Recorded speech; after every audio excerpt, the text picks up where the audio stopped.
My name is Chris Kelsey. I am the Consumer Chris, can Affairs you turn the Officer with the microphone on? Barnstable. What? Can you turn the microphone on and begin your meeting? That better? My name is Chris Kelsey, and I'm the Consumer Affairs Officer with the Barnstable Police Department. We're fortunate to have that position, which is sort of unique to the Cape. My job is to be a liaison with the licensing authority, the building department, the zoning board, health department, pretty much anything that's licensed through the town. We have the ability to have myself and then through detectives and patrol a way to do the investigations for those issues. So through that, I have been working with the licensing authority for the last 2 years. And one of the things that we have seen quite often is that we're relying on the ABCC, which everyone should. They're an incredible tool, not to mention that they regulate all this stuff, but to give us day-to-day guidance.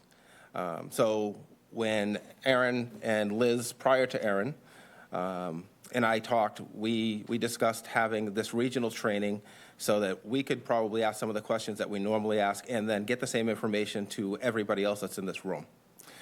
So for that, thank you. And I'm not going to say much more than that other than to introduce Gene Lorizio, who is the chairman of the commission, Ralph Sacramone, who is the executive director, and Ryan Melville, who is the deputy. So thank you guys for being here, and I'm going to let you guys run your show.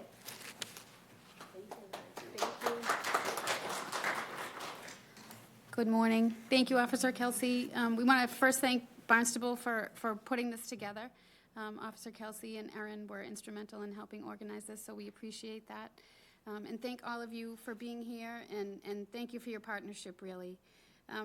Coming together like this is great. It gives us the opportunity to be in person with you and bring you information about the application, the process, and really anything else that is important that we think we should share with you, and then also gives you the opportunity to ask us questions. Ralph Sacramone and Ryan Melville, I hope you all know them. They're really the stars of the show. They've put together a great presentation this morning, and we'll be here afterwards for questions. And with that, I will turn it over to them. So thank you very much. Well, good morning, everyone. My name is Ralph Sacramone. I'm the Executive Director with the Alcoholic Beverage Control Commission. And my partner today is Deputy Executive Director Ryan Melville. We'll be conducting the presentation today. And one of the roles of the ABC is as a regulator, but also as the educator. And this is part of the programs that we do. We have education at many levels. And when I first came here, like almost 17 years ago, the only one who was really getting education were like the city solicitors or town councils. And when we found out through that process, they're really not the frontline people. Not to say their importance, the frontline people are actually the stakeholders, which were the licensees, who are going to the licensing clerks, the licensing administrators. Then the licensing administrators were going to the licensing boards for information. So what we did is we worked our way backwards. We put together training programs for all the levels. So we have training programs for city solicitors. We have it for administrators, stakeholders who are the first people, boots on the ground, as we say. And then now we have actually implemented over the last 4 years where we're actually training licensees with a compliance program. And we have done them in many, many communities, from all the way from Lawrence out to Springfield, Plymouth, Worcester, you name a number of areas we have done. And this is our continuing progress, as you see, over many, many years. So today, what we're going to concentrate on is education and tools to be successful for the licensing administrators, also for board members who sit on the commission, and also for law enforcement. We combine this all together so everybody is on the same page. And today, as you see the agenda, it's going to be broken down to 2 sections.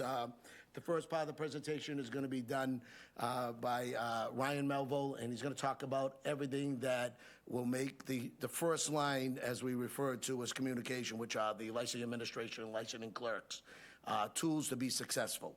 And then we're going to cover that. Then the second part we're going to go into is the role of a regulator, because we're all regulators in this room. All right, and then the role to properly regulate and to continue the process, and then also investigation enforcement we're going to go into, and then we'll be having a Q&A at the end. One thing about these presentations, they're informal.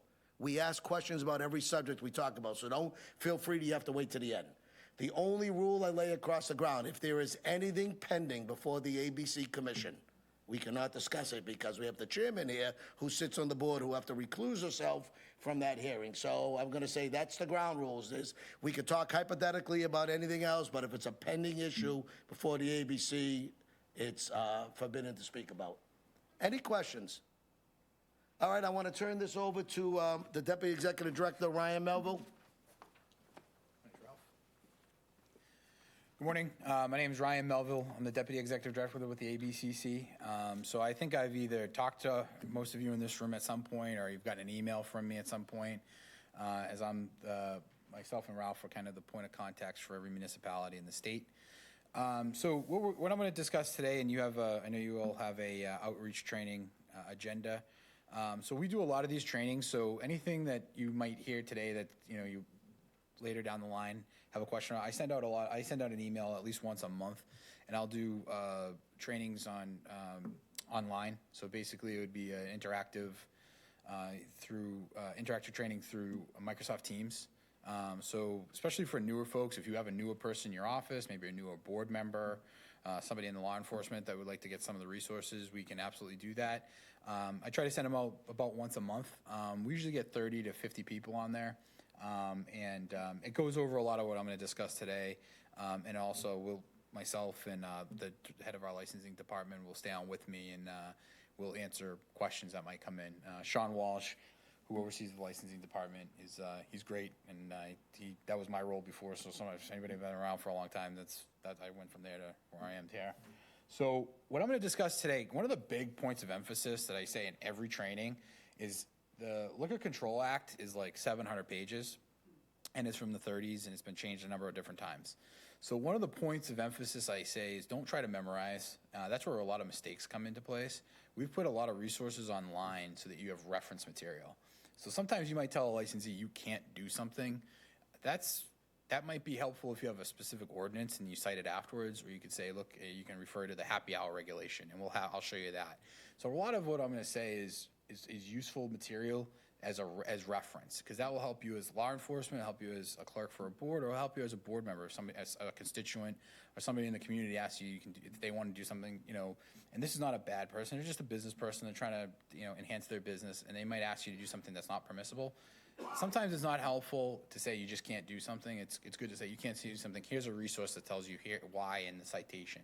That just gives you some ammunition when you're dealing with folks, and it really is a de-escalation thing, because sometimes people aren't crazy about when they get just told, no, you can't do it, and then they end up calling me. So, and I do the same thing. So one of the main point I want to get across is use the reference material we have on the website. So we spent a lot of work to set up our ABCC website. And you'll see when you go to our website, the first thing you're going to see, this is our address, but we also have a staff directory. So say, for example, somebody's working with an investigator, or you need to contact myself or Ralph. All of our contact information is here, and our emails are here. Really good resource for you to do if you needed to reach out to us for you or licensees. Now, and myself and Ralph and the ABCC, we don't just deal with, your restaurants, hotels, bars, package stores. We're dealing with the entire industry, so that includes like wholesalers, airlines, ships, salesmen, manufacturing, anything and everybody, and all the out-of-state parts of the industry. So your manufacturers, your wineries, your breweries out of state have to get licensed through us. So we have this is our state license section, and we also have our retail license section. So the vast majority of the folks that you will be dealing with will be going to the retail license section. And Ralph will talk about the application, and when they go there, it gives them some options if they wanted to amend their license or apply for their license. But we'll discuss that as we get a presentation, part of the presentation regarding specifics to the application. Really important thing that we started is we've got our frequently asked questions.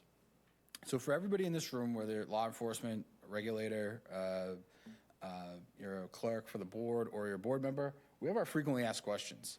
This is a really good tool at the local level specifically.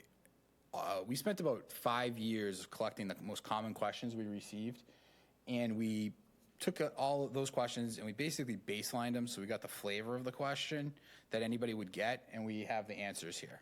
So these are we don't have the blue book like that existed before, that doesn't exist. So now we have these frequently asked questions, and it handles just across, whether it be on-premise operation, off-premise operation. We deal with one-day special permits. There's a section on that. These are the various questions that would be asked, have been asked of us, and have been asked of local boards. So if you get somebody that's like a new member of the board or a new person that this is going to be their area that they'd be operating in, I really highly suggest them taking a look at this. It's good to know it because you might not remember the answer offhand, but you'll remember that you saw an answer to that question someplace. And this is really helpful to give licensees. So this industry, specifically like the on-premise license industry, the most common time they're going to run into an issue where they might have to answer this question is probably during off hours where either your office is closed or our office is closed. So we set up these reference material here so that this would be available specifically for licensees. So say they get a customer that starts arguing with them about what they think they can do but they can't for some reason or whatever.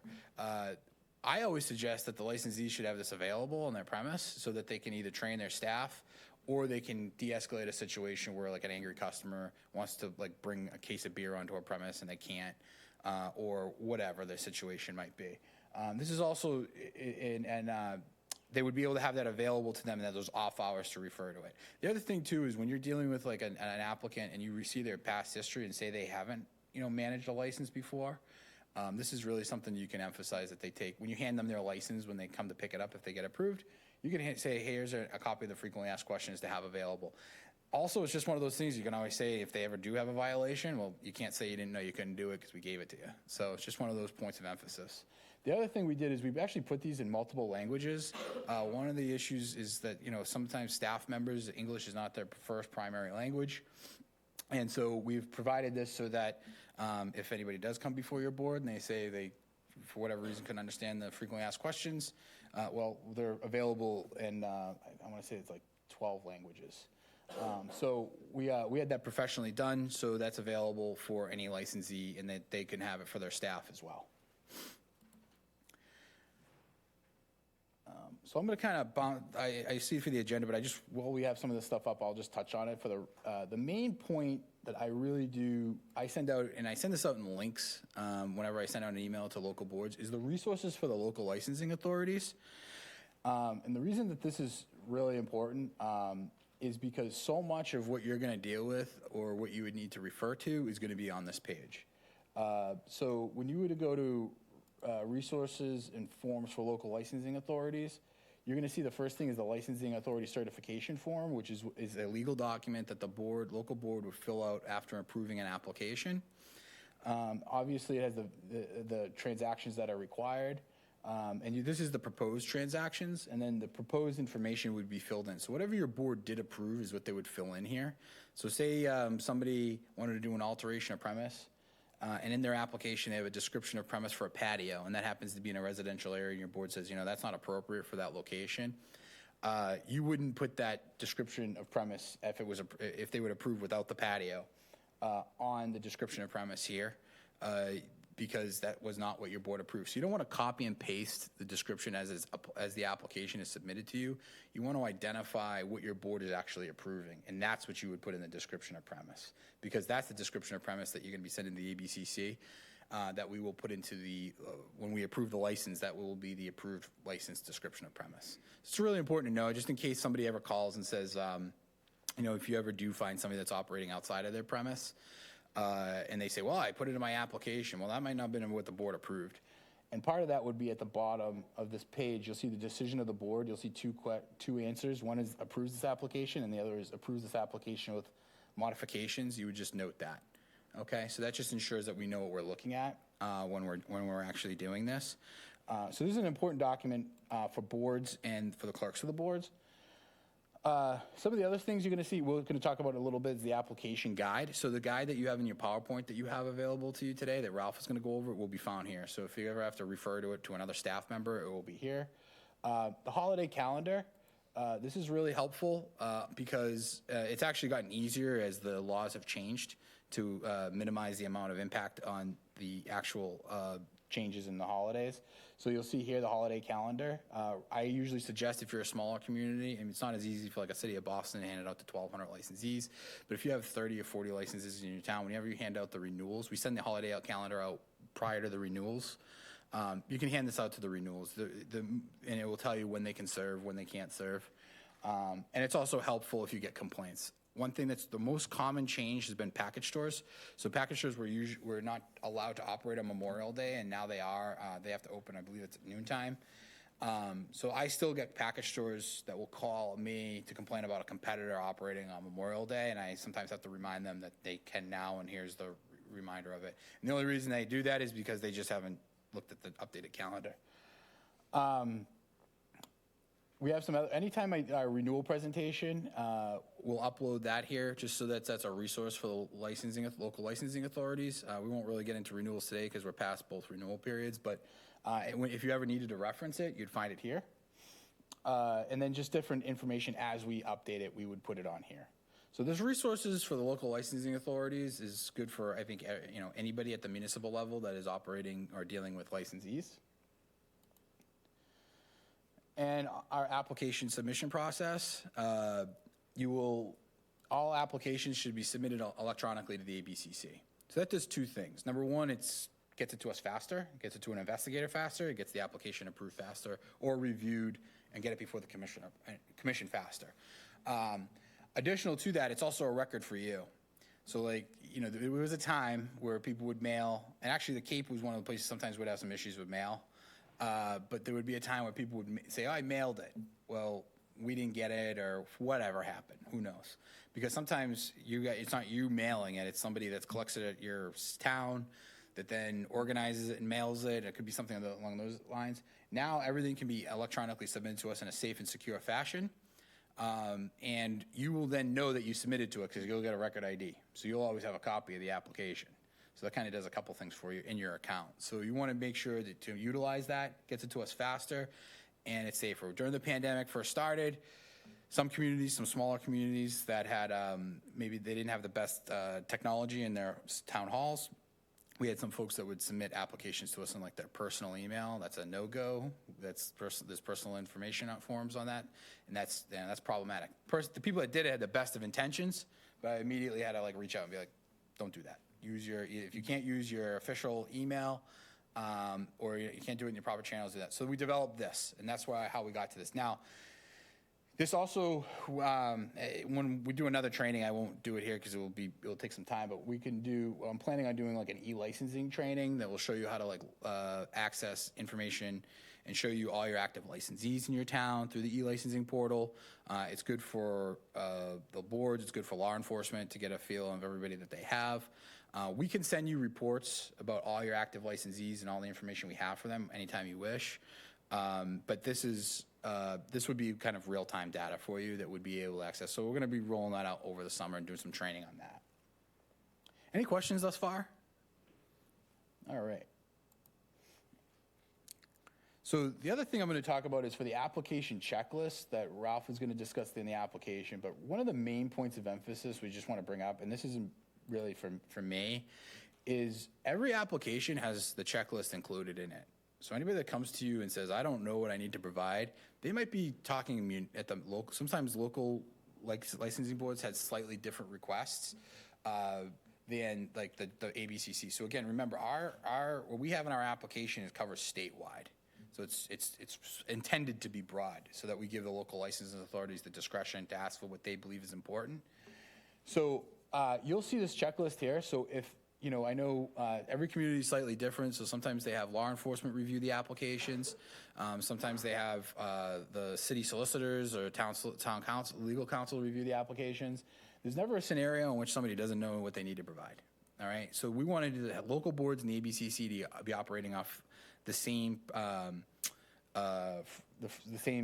requests and requirements. So you'll see that there. The other thing that we have available specifically for the local boards is we actually have our ABCC checklist. So every transaction that somebody could submit, you'll find this checklist on the website.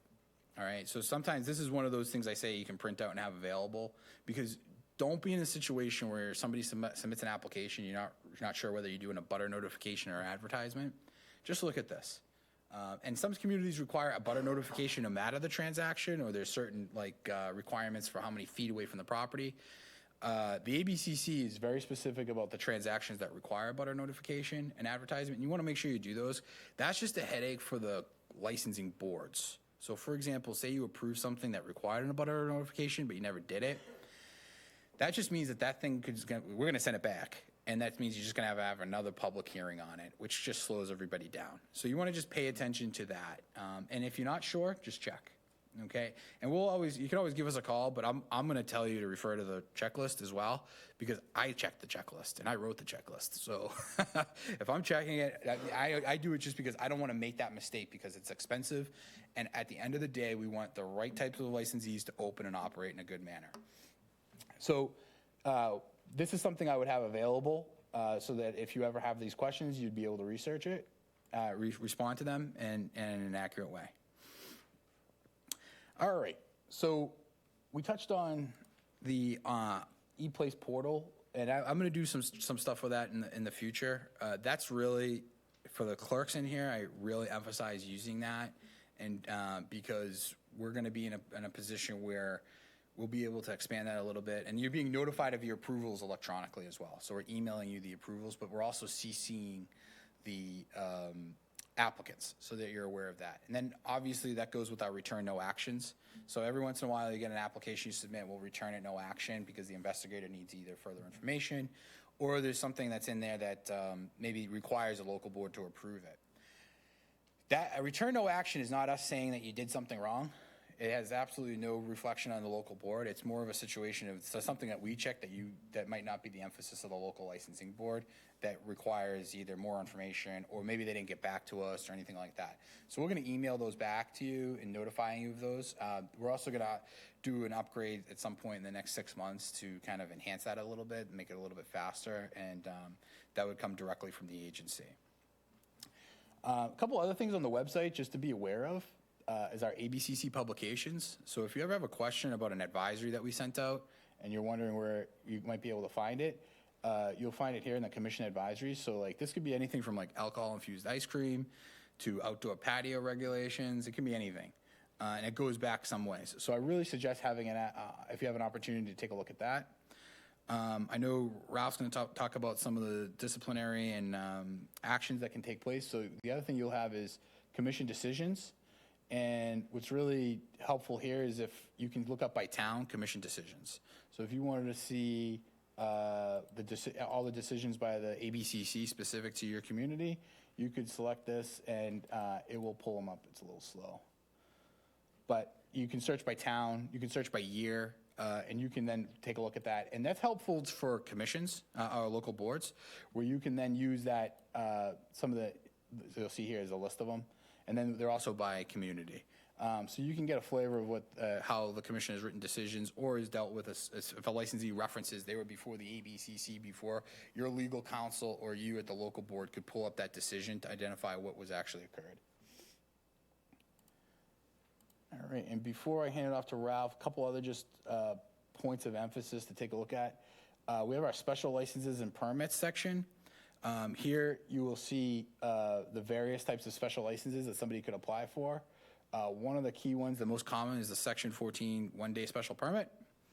So what you'll find here is on the one-day special permit, we give a little blurb about the one-day special permit, very 10,000-foot view of it. And then we also have a list of all the authorized sources. So if you're going to get a one-day special permit, you have to get your product from an authorized source that's an in-state manufacturer, so like a brewery, distillery, winery, or an in-state wholesaler. They can't go to the package store. So, but you'll have a list here. So if anybody ever comes in, like, what's an authorized source, or where can I find them? They can find them here. And lastly, we have our link to our enforcement division. So you'll see any licensee, any individual can file a complaint.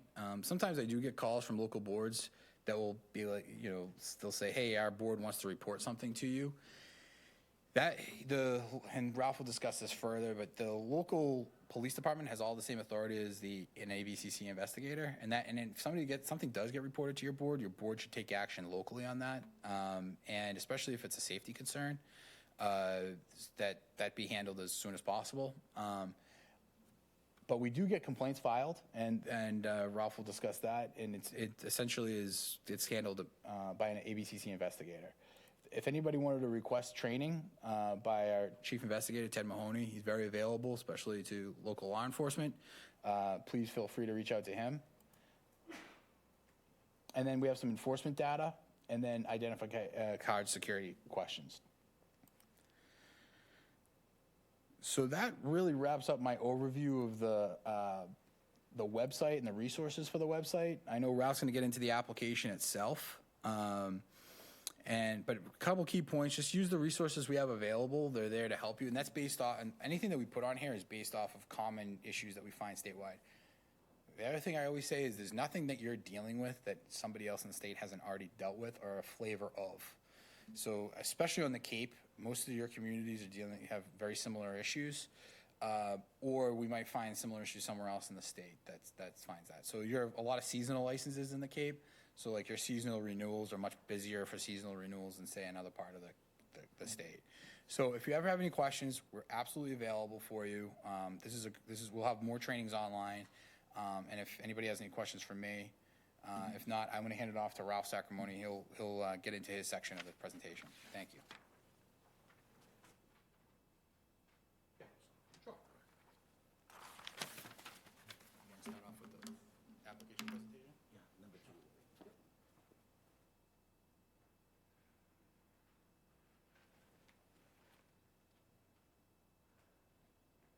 Thank you, Ryan. The next phase of the presentation I want to talk about is going to involve a lot of information. And what we have done is, you can see the packets I handed out to you, the PowerPoint. We do this for a reason, so you can make notes on it, take it back to you. But we also have it up on the monitor, and you will find this on our website. This is a great training tool for everybody to use in your department, and especially if you get a new licensing clerk, they could take a look at it, a new assistant, and also for the police departments and the licensing boards themselves if a new member comes on board. What I want to talk about first is the role of a regulator. Everybody in this room is a regulator. It's just different authorities you have as a regulator, depending on what your position is. As you know, we are very helpful. The ABC is, the local boards are very helpful, and we always try to help out a licensee the right way to do things, and that's our whole compliance program. So starting off is from base 1, when you get an application. All right, when an application is submitted to your licensing board, and it's always the first, the most important stakeholder is the licensing clerk, the licensing administrator. Upon receiving this application, you must accept it. You do not have authority to refuse it. The only one can act upon that application is actually the commission members. All right, so if you have a licensing board or if you have selectmen, councilmen that oversee it, they actually, the only ones can actually say approve it or disapprove it or table it. It's very important. Now, I know a lot of what we do is the application comes in, you run it, like you review it with the applicant there, and you make suggestion that, well, this question is like incomplete. And most of the applicants say they understand what you're saying, they take it back, and then they bring it back to you. If they refuse to make the change, you can't stop it. You have to take it, give it to the board, and then the exact same thing what's happened. The board says, I won't be able to make a decision on it because this is incomplete. So one of the first rounds, I would just want to make everybody clear of, it's great what you're doing. We want to continue to do that to help out a licensee. But if a licensee or an applicant is stubborn and refuses to make the change, you've done all you can to help them. All right, I get calls all the time. The licensee doesn't want to change this. Well, nothing we can say then about it. You did what you had to do to help them out. Then your board's going to see it. And if it's question number 6, which is one of the most important questions in the application, is saying who has a beneficial interest in this license and it's incomplete, the local board can't vote on it. They're either going to table it or deny it. So you've done all you can at it. So one of the big things I lead into is the checklist. All right, this is where you really want, on your behalf and also on the applicant's behalf, when you get the application, run through the checklist. Ryan talked about it. It's so important. We put every detail in there, all right, of what is needed and what our investigators are going to look for. Because we have barriers at the ABC. What happens is when your application is submitted electronically, it goes to the licensing division. It's headed by Sean Walsh and his entire team.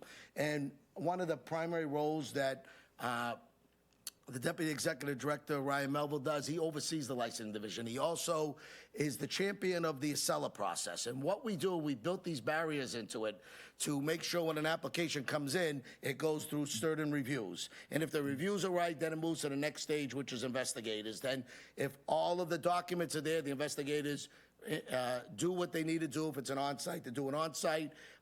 Then when they're done with their recommendation, they send it to me. I review it. Then I forward it to a 3-member commission panel. Out of that 3-member commission panel, 2 of them have to agree, either approving it or disapproving it.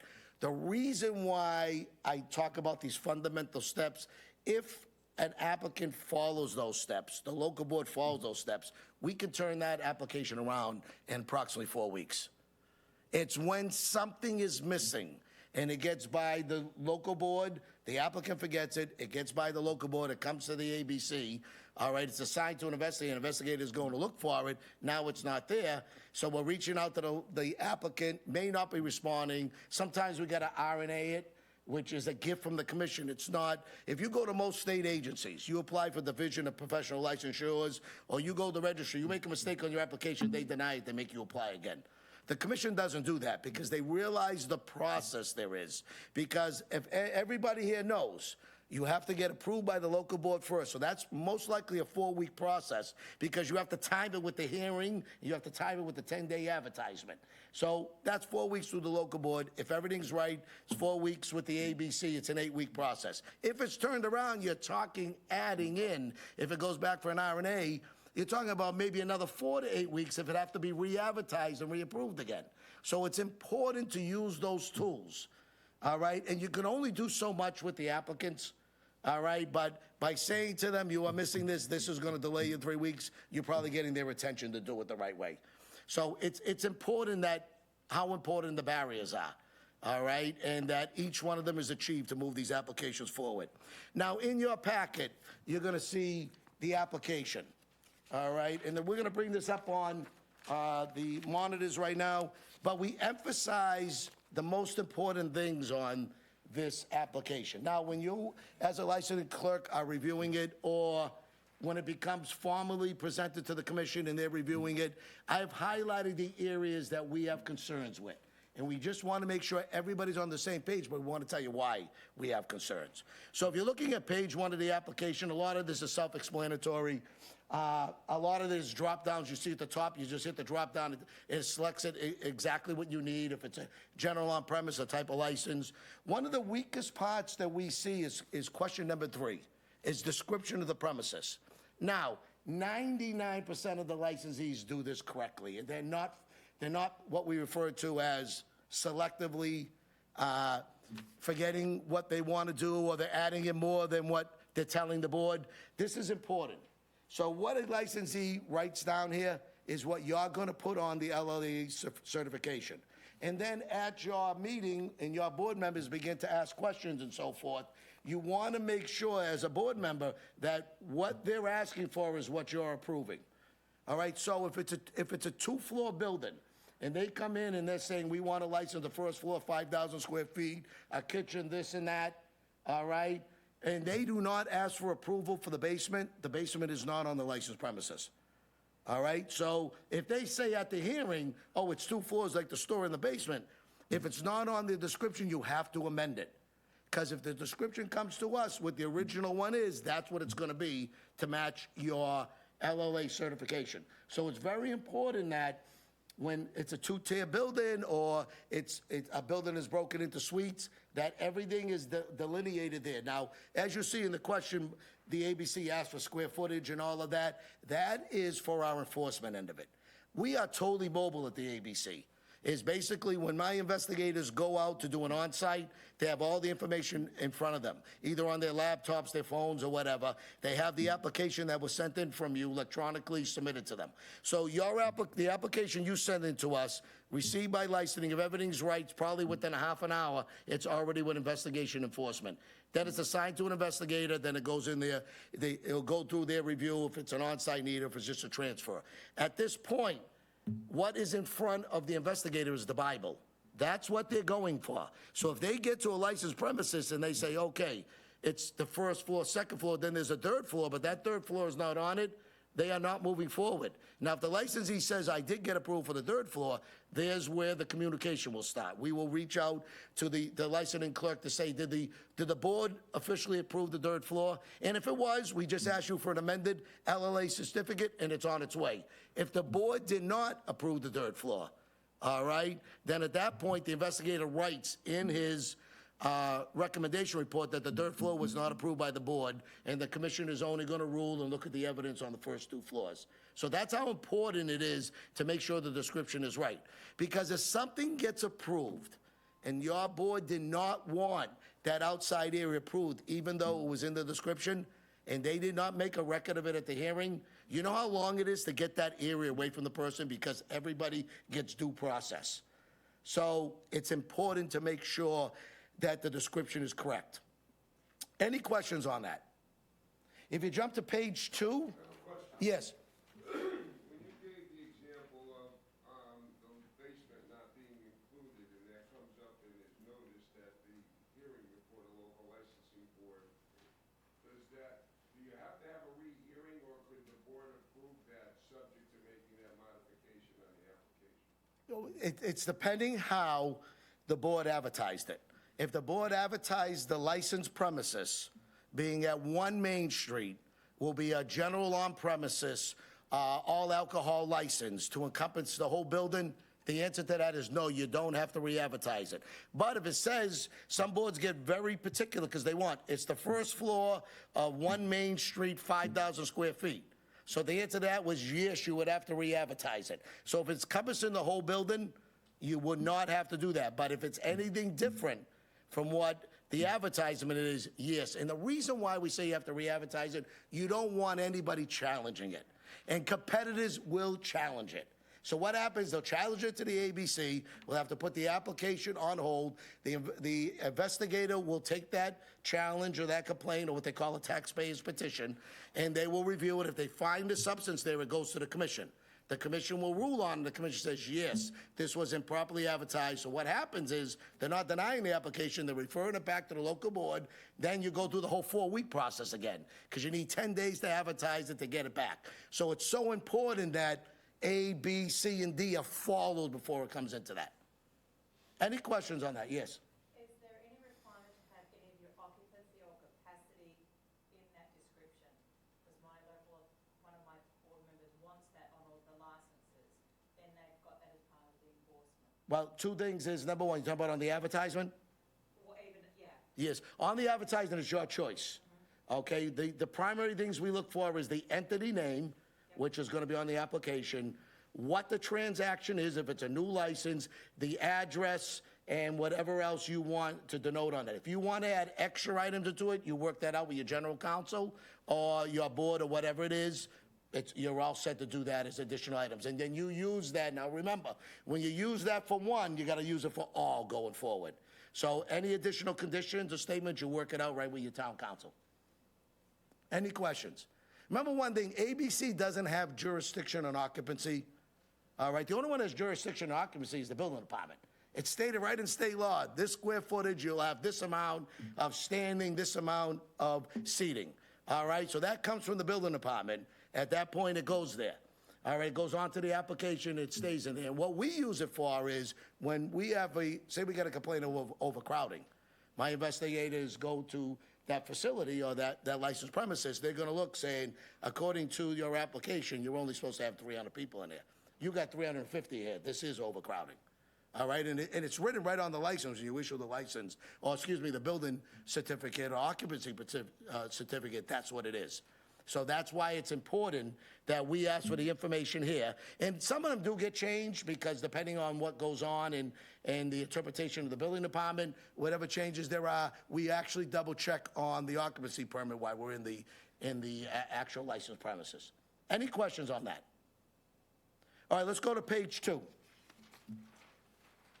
Page 2, look at question number 6. Question number 6 is going to tell you the ownership in this license. It's going to say everybody that has authority either with ownership, with their position as an officer, director, LLC manager, all right, trustee, or any beneficiary is going to be listed in this question. And why is this question so important? Because there are statutory disqualifications if people have felony records. That's why this question has to be filled out, and anybody that has ownership is required to fill out a Corey request form. And basically what happens at this point, under Chapter 138, there are different rules for different licensees. So, for instance, on a package store, which is a Section 15 license, if you have any felony, doesn't matter when you committed it, any felony, you are disqualified from being an owner in a package store. Can you be a manager and work for somebody that owns it? Yes. But as an owner, you are disqualified. All right, when you go to on-premise license, like a Section 12, restaurant, hotel, tavern, bar room, continuing care facility, all right, a veterans club, anything like that, any person that has a felony narcotics conviction is disqualified. So if you look at that, you're going to say, hey, Ralph, that doesn't make any sense. A package store, any felony, you're disqualified. But on a restaurant, you can be a murderer, but you can own the restaurant. Because these laws were written years ago. So you're talking about almost 80 years ago they were written. So it's a little unfair, just so to give you an idea. But as regulators, we have to follow that. That's why if you have ownership in the license, we need a Corey authorization form, which is notarized. Your board has all the right to run the Corey, which I would suggest you do, working with your police department, because that's to tell you the type of character fitness that person is going to be that's running that facility. And then at the ABC, everybody with ownership, we run. All right? This is separate from manager now. We're just talking about with ownership. So anybody listed in this question that has ownership as small as 1/10 of 1% or 100%, we run the Corey on it, because as a regulator, we are responsible to make sure we meet character and fitness. So that's why everybody needs to be listed here. And the quickest thing is the total percentage. If you're adding up percentage and it only comes to 90, the question from the board say, where's the other 10%? All right? And it's important that you know that, because the ABC is not going to prove it. It's only 90%. So it's either that they did their calculation wrong, or somebody wasn't disclosed, all right? Or the stocks had never been issued, all right? So the 10% owner is actually the corporation. All of that needs to be filled into that question.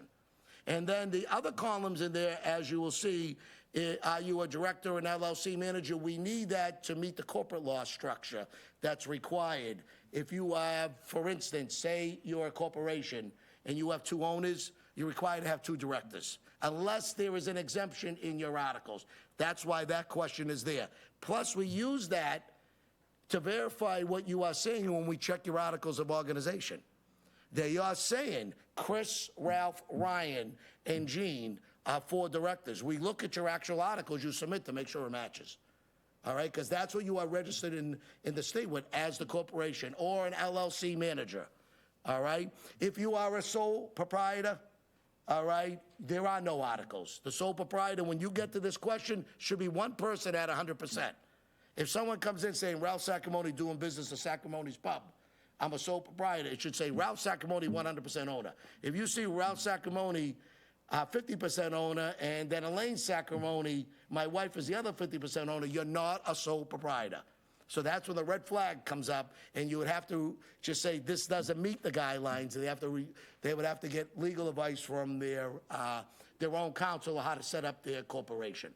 Same thing with a partnership. If you're a partnership, it means 2 or more partners. So if it's Chris and Ralph, 50-50 partners, there are no articles. There's a partnership agreement, and it would say Chris and Ralph will be 50% owners as a partnership. That's the items you will find in there. So Ralph and Chris will have Corey's run on both, or if Ralph's alone as a sole proprietor, you would run a Corey on that.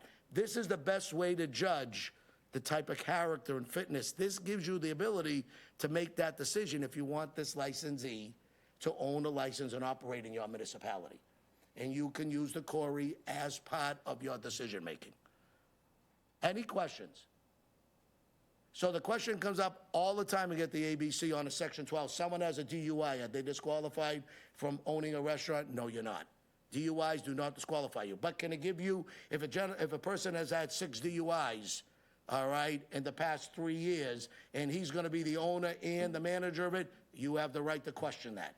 Can he really, with that background, perform his duties? You have the right to make a decision. And some boards have said, no, you can't. You can be the owner, but you cannot be the active manager every day. due to your past record, and that gives you all the ammunition you need to make that decision. Any questions? All right, if you flip to page 3, these are other tools for the local boards to use. And I know they have police department liaisons that review the applications in advance. This is a great thing because in this question we ask you, what else do you own?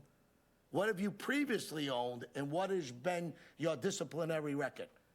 All right, this is very important document if you want to distinguish if the license you are granting, when people come in and say, we're going to be a restaurant, all right, and then they end up turning into a nightclub because they're nightclubs all over the state, the same owners. This is how you can figure out if that action of what they're proposing is what they're really going to do. So you have what they actually own, and if you ever want to look at background of other items that they own, you can always reach out to the ABC.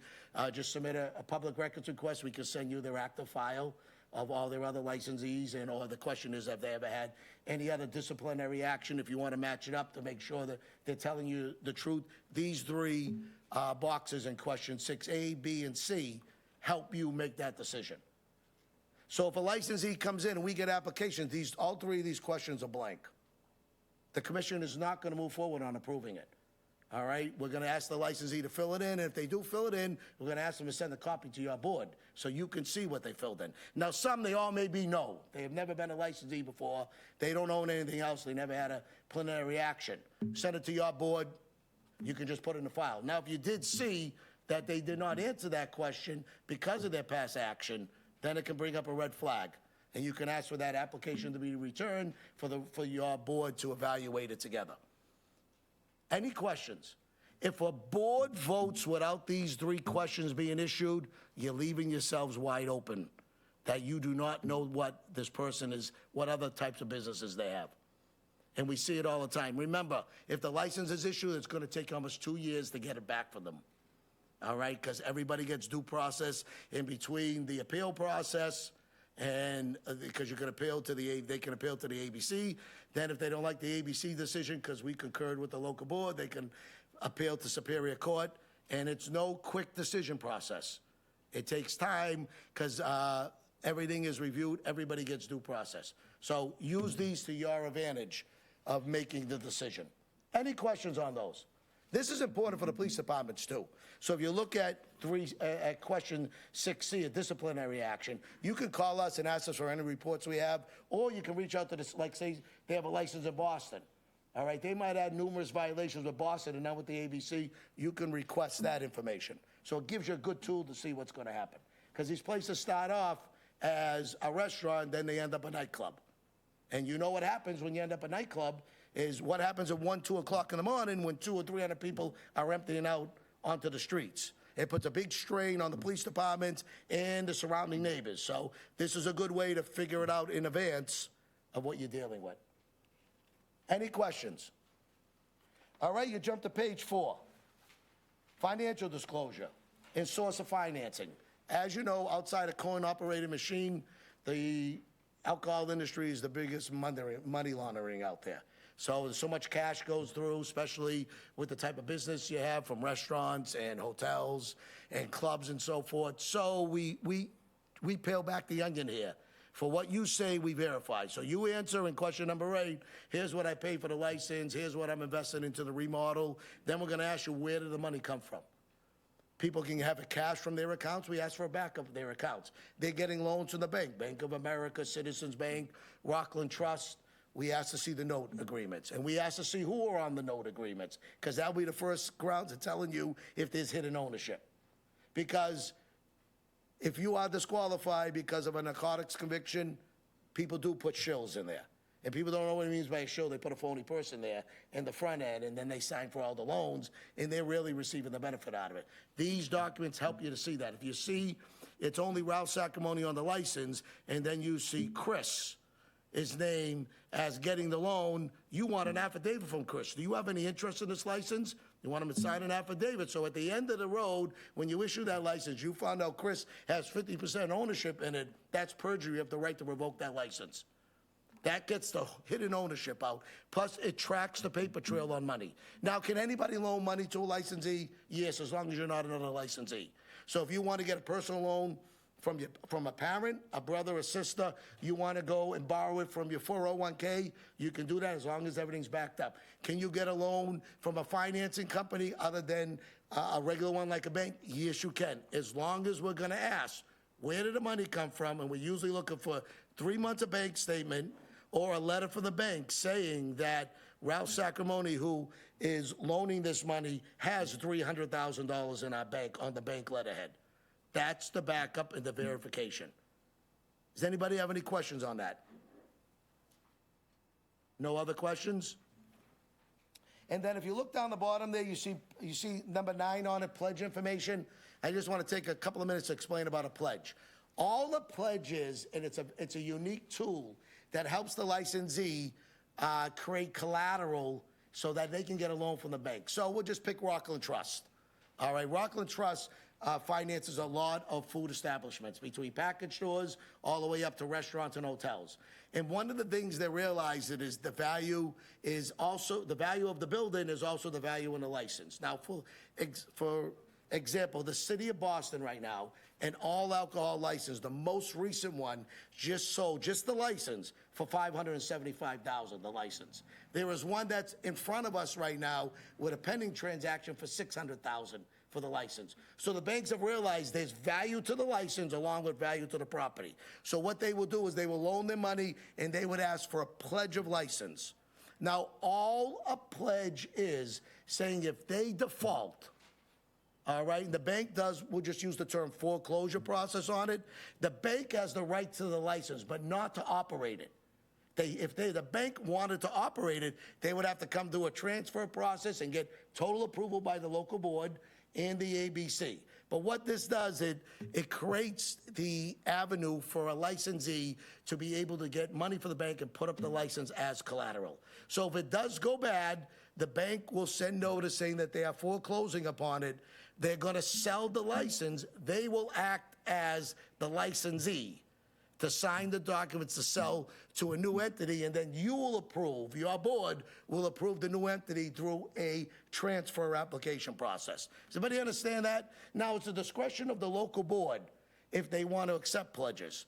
But right now, I would say 99 out of 100 pledges that come out, boards accept. Some towns don't believe in the pledges, but what it does, it handicaps the growth in the community because the applicant or the licensee doesn't have the collateral to put up. So it's a great tool, but you still maintain control at all times.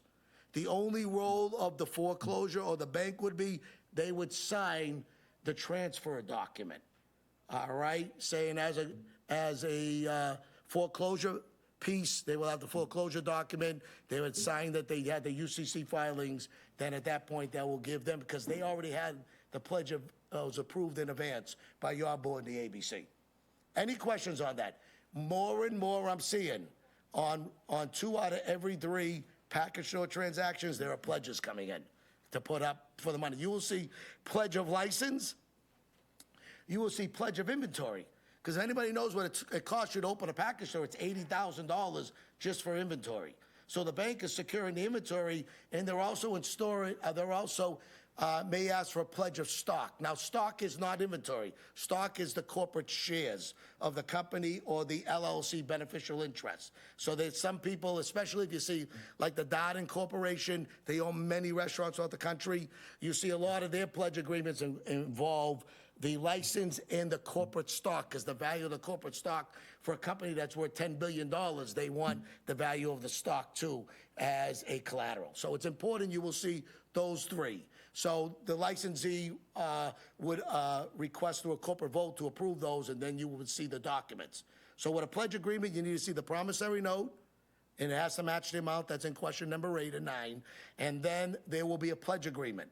On the pledge agreement, it has to state the licensed entity name. So if it's Sacramone's Pub, Inc., the commission will not approve it unless it says Sacramone Pub, Inc. Now, I could sign personal for it, Ralph Sacramone. It could say Ralph Sacramone in Sacramone Pub Inc. That's okay, as long as Sacramone Pub Inc. is there, because they're the entity holding the license. So those are the important documents. Yes? Sorry, this isn't about pledges, it's about the source of financing, after. So if they're under $50,000, say for some reason they're adding patio tables and it's $1,500, do I still have to give 3 months of financing? No, anything under 50,000, we don't worry about.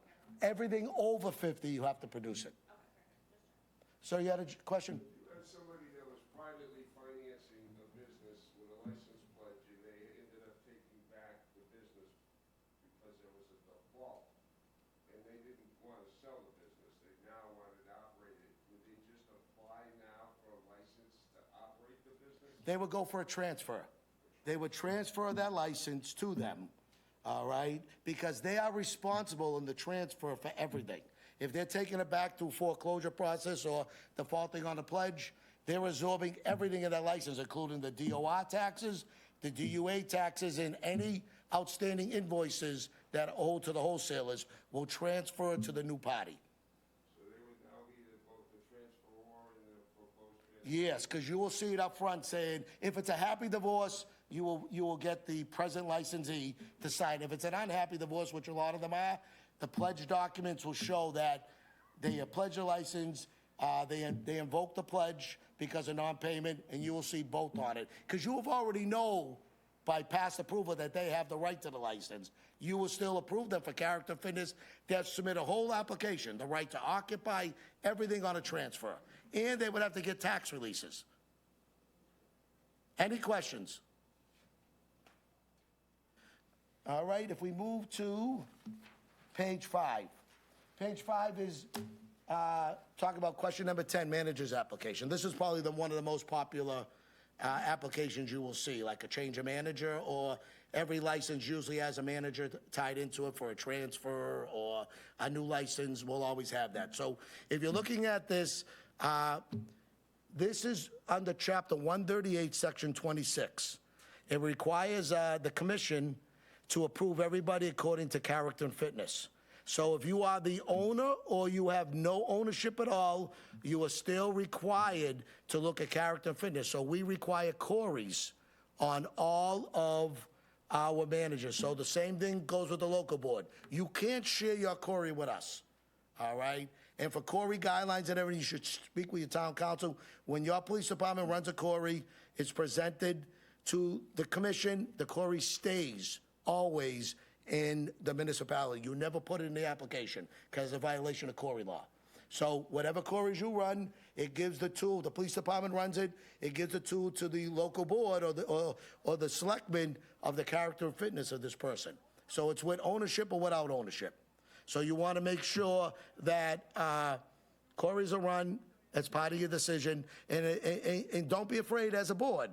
If you feel somebody is not worthy of it, you can ask them questions related to that. Now, when you're talking about somebody's Corey or whatever, I would suggest you speak to your town council if you go into executive session or whatever. You want to be very, very careful about that. Does everybody understand that? So the other thing is, if you look at the first highlight in the box A, I pointed to the hours of operation. All right? If you are a restaurant, and somebody puts down I'm going to be 10 hours a week there as the manager, that's a red flag. Because if you're open from 11 to midnight or 11 to 1, I don't know what the closing time is for Barnstable and the villages. Is it 1 or 2?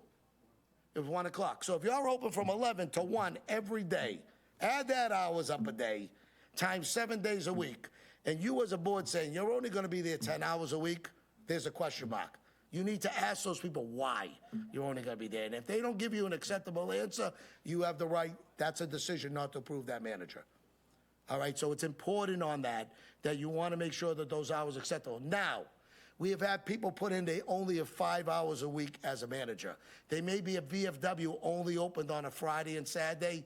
That's acceptable because they may only be open 5 hours a day. So half the time he's going to be there and you feel that's acceptable. So if you look at veterans clubs, associations, VFWs, Knights of Columbus, Elks, Moose, all of them may only be open 1 or 2 days a week. You can judge the hours from there. Does everybody understand that? How many times do you get that question blank sent to the ABC?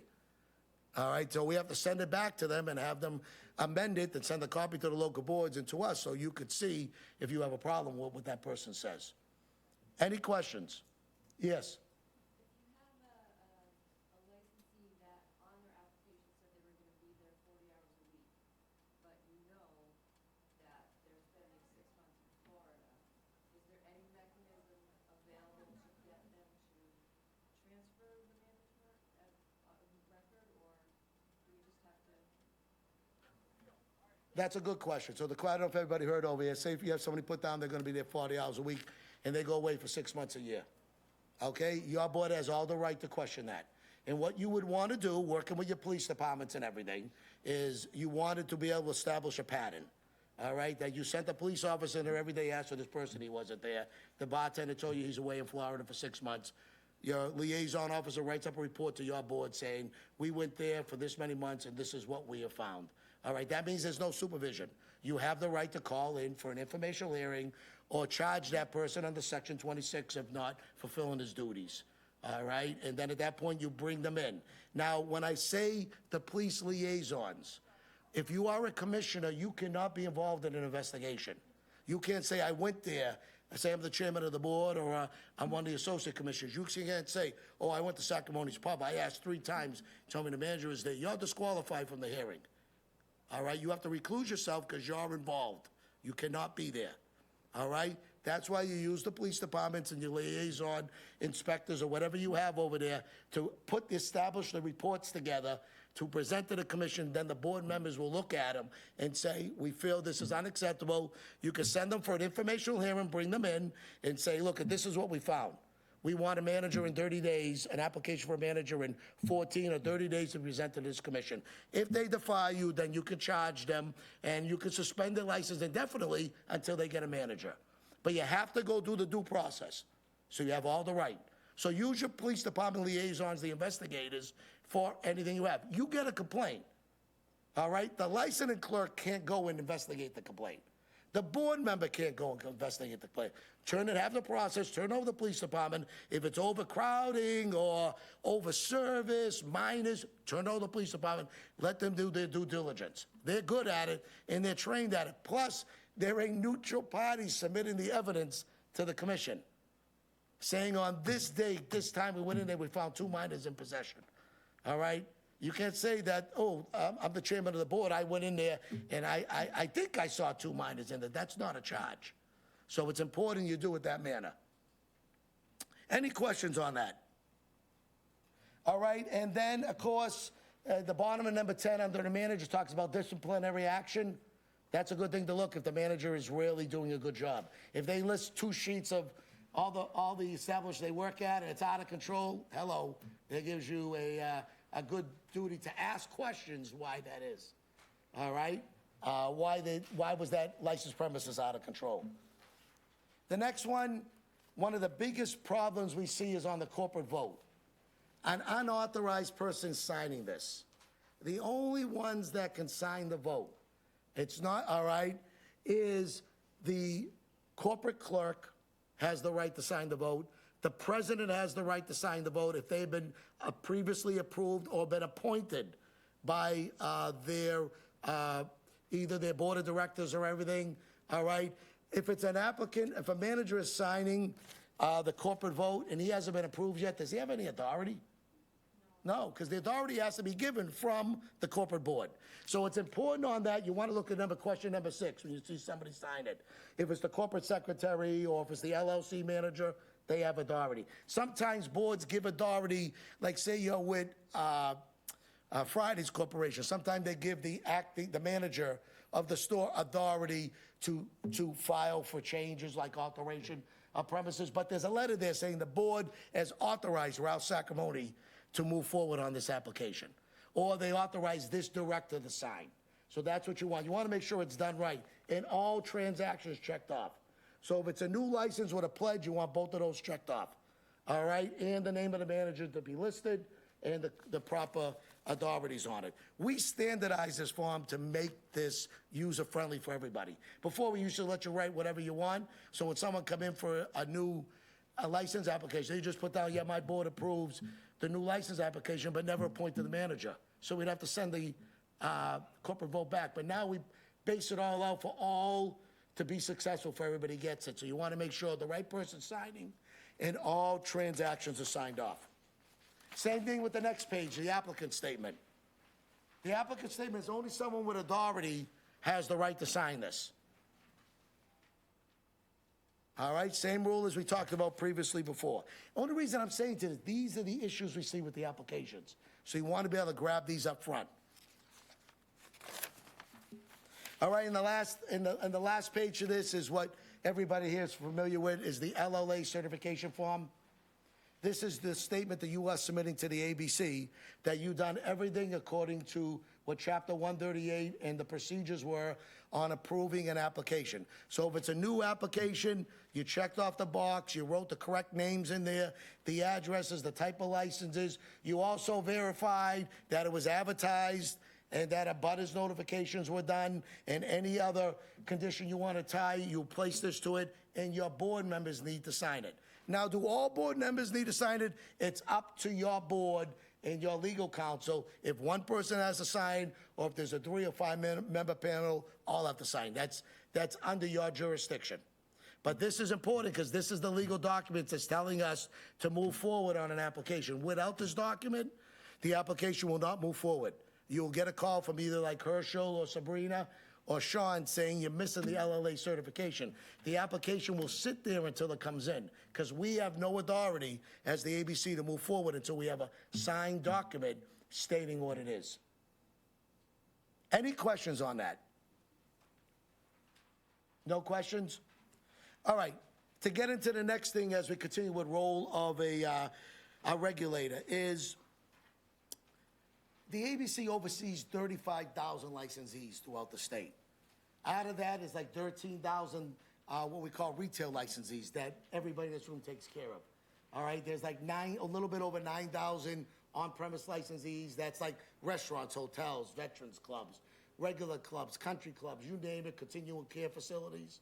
There's a little bit over 9,000. And then the remaining 3,000 plus is what we refer to as off-premise consumption. Those are package stores, big box stores, grocery stores, convenience stores, all of them. You buy in the original case, you take it home to drink.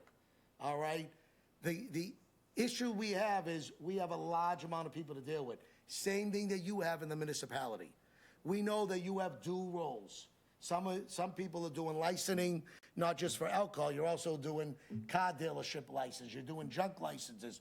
A number of licenses have to come through, auto repair and so forth. So what we do is we give you these checklists to help you out to make sure along the way that you're getting it right. Use them, and I keep referring back to the checklists. You have checklists under the local licensing authorities tools, and also the checklist that's in the package. This will save you headaches and time so you don't get an application that comes back. All right, next thing is violations and adjudication. Now, you as a local licensing board, Ryan mentioned earlier, has the exact same authority as the ABC. All right? Same thing goes for the licensing board members, same thing as the police department. All right? So we're all governed by Chapter 138 and the CMRs under the rules and regulations that have been set forth. Some of these laws go back to 1933. Some we've been amended along the way. And we got a bunch of more changes that we suggested to the legislation that hopefully they'll vote on them this year that will help us out. One is the character and fitness. The other one is going to extend the appeal time for a licensee or an applicant from 5 business days to 10 business days, because once they receive your decision in writing, all right, it sometimes takes longer to find an attorney. All right, they will take it and send it to us. So one of those items we put together, because as you know, the ABC is under the domain of the state treasurer's office, which is Treasurer Goldberg. And one of the big things Treasurer Goldberg did back in 2016, she formed a task force. One, to help the ABC get resources, in which it's worked out well. And then the second item is to do modernization of the law. So with dealing with character and fitness and that crazy standard that's out there, also trying to help our licensees to give them a little bit more time for appeal. We're also going to get rid of the word contiguous and create a non-contiguous premises that we have learned during the pandemic that will allow cities and towns to grant outdoor seating and so forth to licensees. All of these are in play right now. But one of the most important things is the ABC primary role is to stabilize the industry. So if one phase of the industry is overpowered the other phase, we are here to stabilize. And one of the first things to do, we are the first grounds of appeal for a licensee or applicant that feels that the local board decision wasn't fair or grievous. So basically what happens is you call the licensee in for a violation hearing. You present all the facts using your police department's reports or complaints or whatever you found that the violation was. You state all those complaints. You give the licensee the right to defend them. And then at that, you will answer any questions, whatever is needed on behalf of the investigating police officer and the licensee. At that point, you will convene and you'll end up with a decision. Once you give that decision could be many different things. Decision could be no violation found. It can be a warning, all right? It can be a suspension. It can be a revocation of the license, or it could be conditions added to the license. All of those are your tools to deal with. Whatever you decide upon to do, you need to issue in writing. And the last paragraph, you have to write in there that you can appeal this decision to the ABC within 5 business days of receipt. All right? That gives them the right to appeal. So whatever you give to them, either being no violation, a warning, or a suspension, whatever you choose to, you stated in that, you issue the decision, they have the right to appeal to us. So if they send the right to appeal, it's such an easy process, they can fax in or they can email from their attorney a letter saying, I am appealing the local board's decision on this date for Sacramone's Pub involved with this violation. That's all they have to do. Signed by the licensee or a representative of the licensee. A hearing will be scheduled. No hearings take place. The earliest they're going to get a hearing is 45 days out. All right? On that 45 days, during that process, 2 things can happen. The local board has the right to, if there was say they issued a 5-day suspension, they have the right to grant the stay until the ABC rules on it, or you don't grant the stay. You could say, no matter what happens, we want you to serve the suspension. What the licensee then has that point to do has to go to the municipal court and get a temporary restraining order to stop that 5 days from going in. So you have the choice to either hold it until the ABC is grant the stay. If you don't grant the stay, which some boards do, the licensee then will have to get an attorney, go to court, and get a TRO, a temporary restraining order, for that to be placed into, that the suspension will hold. If you do grant the stay, it goes in front of the ABC. What happens is a representative of your board or your town council will come and it's on the burden of the licensee, the aggrieved party, that why do you feel you have to present to the commission that this suspension was not worthy of being given out? At that point, that's what will happen. They will state the reason why your board member or your town council will defend the right. Okay, this is one of the most important points of all of this, is being consistent. If your board has policies and procedures that they have approved at a public forum, with taking intake, pros and cons against it, and you treat everybody the same, and you have the right reason, and you do it correctly, the ABC board, if those are all in play, has the right to stand by your decision and deny the claim of the licensee. But if your board sways and treats people different, and the applicant or the licensee says, this person they did this to me with no different reason, it's my first violation, then the local board, then the ABC commission is going to look into it and say, why is this treated different? They're going to ask you. And if you don't have a good reason, most likely the ABC is going to say, okay, we recommend that this suspension be dropped, either from 3-day suspension to 1, or would recommend a different procedure that there is no violation found. All right? So if you stay consistent and you do the right thing, and what I mean by that is progressive discipline. So if you have somebody that has 1 violation, then 3 months later they get a second, and you do progressive discipline, and then they get the 3rd, you drop the hammer on them, most likely the commission will stand by you because you did progressive discipline.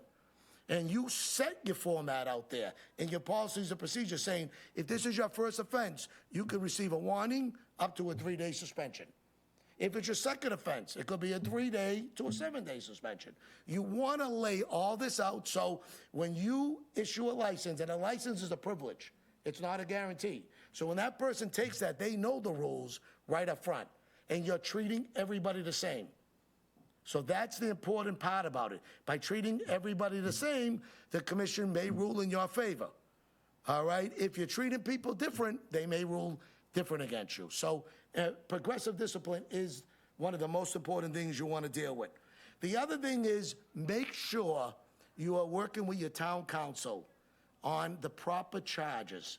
So for instance, we see this many mistakes made by the investigators or whatever, but it's not a mistake they make on purpose. It's a mistake because they're not really infused with Chapter 138. So two of the biggest mistakes we see is if an investigator walks into a licensed premises and they see two youthful-looking people at a table, they go up there with that reason, and they're in possession of alcohol, and they check their IDs, and they are underage. The proper charge for that would be an individual in possession of alcohol under the age of 21, not sale or delivery to someone, because you did not see the sale. It wasn't that you were undercover sitting there and a minor went up to the bar and that bartender served them. You saw that. That's Chapter 138, sale or delivery. So you want to make sure you're charging the right charge, because what the commission is induced with under due process is that they only can handle what's in front of them. So if you're charging them with a sale or delivery, all right, and you found them in possession, but you didn't see the sale or delivery, there's where the commission can throw that out. We don't want to do that, because you did the work right. Take a look, make sure you get down with your town councils that you're charging what the right charge is. Can you do multiple charges? Absolutely. If you've seen it, and then you've seen other ones in there that were in possession, you have all the right to do that. Yes? For clarification purposes, if you're using underage, basically agents, you're going into compliance checks, which charge would you like to see? The charge you want to see on compliance check, which is a training tool, everybody knows what that is, where you get an underage operative, all right? You're not tricking the licensee, you're not getting anybody with a 3-inch beard and so forth to try to trick everybody. You're sending in a normal individual, and you allow them to go up to the salesperson and present to them a 6-pack of Budweiser. If the licensee asks for an ID, they pass. That's it. You just, what's the name, leaves it there, turns around, and walks out. Now, if I walk up there and I'm underage and I present that 6-pack and you don't check my ID and you just sell it to me, you're going to charge them with sale, because you have the sale and delivery. Directly, you witnessed that. That's it. You don't want to charge them with possession because you already saw the sale and delivery. So there's how you want to make sure that you charge right for what you see. Now, compliance checks, it's a training tool. And the training tool is ABC advertises every year that we're going to be doing compliance checks all year round.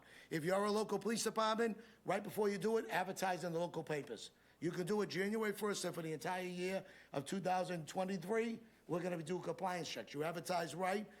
Once a year, you can go ahead and do that. And that compliance check is there as a training tool. We are required by law to do that. We are required to do it. We use it as a training tool, and the commission looks at past experiences. So if you've been in business for 5 years and you fail your first compliance check by an ABC officer, the commission may look at your record and say, 5 years, you have done nothing wrong. What we will do is we will give you a 2-day suspension, held in abeyance for 2 years if you stay out of trouble, it wipes off your record. Or if you've been 15 years in business and never had a problem, they may only issue you a warning. But that's a good tool when they talk about holding in abeyance. If you have a licensee that's creating a lot of problems and they don't care about serving the suspension or anything, use the tool that is out there. Is you could suspend them for 3 days, make them serve 1 day, hold 2 days in abeyance for 1 year. All right, so what that means is they serve their 1-day suspension, they have 2 days in abeyance for 1 year, and if a violation happens in that, they're going to serve the 2 days plus the next violation you give them. It's putting them on probation to bring them back into line.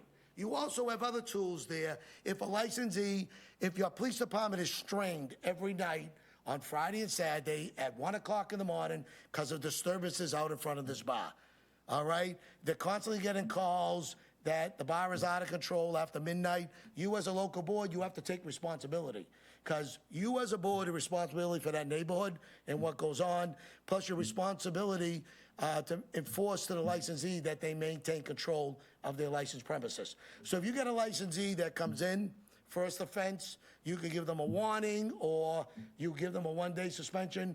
On the second, third offense, and they continue to do it, you have the right to roll back hours. That's one of your greatest tools a local board you could do to control somebody. You can roll back their hours for 3 months. What that means is, instead of them closing at 1, you can make them close at 11. All right? You want to see a licensee get their act together when they lose those 2 hours? And you want to see the police department happy that they're not sending 4 or 5 vehicles there at 1 o'clock in the morning because it's totally disorderly conduct? And a licensee is responsible for what happens at its premises and what may happen outside their premises. So if you're a board and the police department report comes in, it says, very simple, there was an altercation at the bar between these 2 individuals. All the bouncers did was push them outside, then an altercation happened out in the street. Who's responsible for that? The licensee. Because the licensee didn't stop, call the police, all right, get the police assistance down there. All they did was they pushed it off their licensed premises into the street, so they're responsible for what goes on outside. All right? And that's one of the greatest tools you have when you meet, like a lot of towns and cities, and one of them is Framingham, I used as an example. We teamed up Framingham to do what we call the licensee compliance. They had a lot of licensees in there. They have about, I would say their licensees is almost 50% minority, all right? And what we're having is not knowledge of the law, a lot of violations, a lot of after hours, a lot of craziness going on in the streets. So we got together 4 years ago, and what the ABZ presented as a team with the local Framingham Police Department, their local licensing board, we did a compliance. We did a compliance seminar where we said to all the licensees, we don't want to see you get in trouble. So we're going to tell you all the areas we see trouble, from taking on investors without getting approved, changing your manager, all the way to control the premises, after-hour drinking, all of that. We explained all the rules to them. They made it mandatory for everybody to attend. So if you had a violation after that with one of those items we covered, the board gave you no pass on it. You understand what it is. We told you what it was. You went and did it. You're gonna pay the penalty now.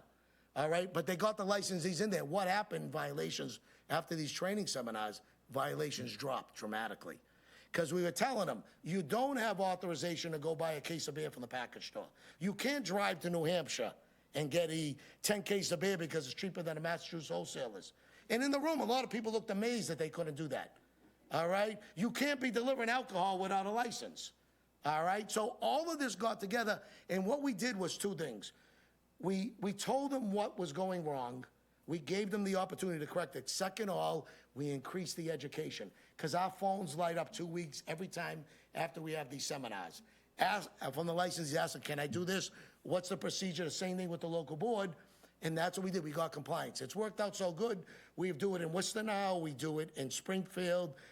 We have done it in Waltham, Plymouth, Lawrence, and we got a bunch more on it this year that are coming in. So feel free, if we want to do something like this. I had talked to Chris earlier, that we're here to help. And this is one of our biggest roles, because it makes your life easier as regulators, that they understand. We talk about 1-day licenses and everything, and a lot what we're doing here. Any questions so far? Yes? A couple of minutes ago, you said that the ABCC is required to advertise their compliance checks. Yes. A local licensing authority? Yes, you're supposed to make, we have, if you want, we have on our website compliance check guidelines, and it tells you everything to do. And the reason why we're so proud of them, we had somebody challenge us in it and made it a Superior Court, and the judge ruled the ABC compliance checks are totally legal. And it tells you what you would want to do. So you should be advertising them, and you can advertise them the first week in January. Should or must? You must advertise them, yeah. But we have a problem establishment Absolutely. If you got a complaint saying they're serving minors, absolutely. Random compliance checks, you should, Whatever you choose, it's your discretion when you want to do them. If you're getting complaints that this, just say a package store, is serving minors, you can do anything you need on that. I get that part, but say a local licensing authority tells the police department, we want all of our establishments compliance check this year. That has to be advertised? You would have to have, yes, you would advertise the complaint. But it's still, if you advertise January 1st, that the Barnstable Police Department will be doing compliance checks through 2023, you're all set. Oh, here we go, right here. So this is the notice that talks about minimum age compliance. This is a great tool to lose. If you use this tool right here, and anybody challenges it, you'll win your challenge, because this is held up. This is great tools for everybody to do. It tells you how to do it. And the most important thing, it's to train the licensees to ask for IDs. They're not required to ask for IDs. They're required to make sure they're not serving to a person under the age of 21. All right, Crane the seal. Just for reference, this is on the enforcement page, and you'll notice only one just point of emphasis is specific to a license type.